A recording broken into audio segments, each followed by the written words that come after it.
ওকে, so বন্ধুরা, আজকে চলে এলাম মিরসরাই, বাংলাদেশ সবচেয়ে বড় ইকোনমিক জোন, যেটা এখনো ইনফ্রাস্ট্রাকচার ডেভেলপমেন্ট হচ্ছে। আপনারা এই সাইডটাতে দেখেন, এখনো মানে ইনফ্রাস্ট্রাকচার কমপ্লিট হয়নি, কাজ চলতেছে।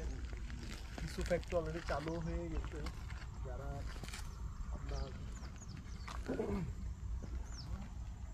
কমপ্লিট করতে পারছে আর কি। তো এটা একটা আশার দিক হচ্ছে যে বাংলাদেশ সবচেয়ে বড় একটা জোন হবে। হ্যাঁ, এই জোনটা বাংলাদেশকে রিপ্রেজেন্ট করবে ওয়ার্ল্ডে। সো এটা নিয়ে অনেক বড় স্বপ্ন আমাদের। সো আমি আজকে আসলাম এখানে ঘুরতে, ঘুরে আপনাদেরকে দেখাবো ইনশাআল্লাহ। এই দিকটাতে দেখাবো, বিশাল এগুলো এক একটা জোন ওয়াইজ ভাগ আছে, এবং এই সাইডটা বিশাল, অনেক সুন্দর।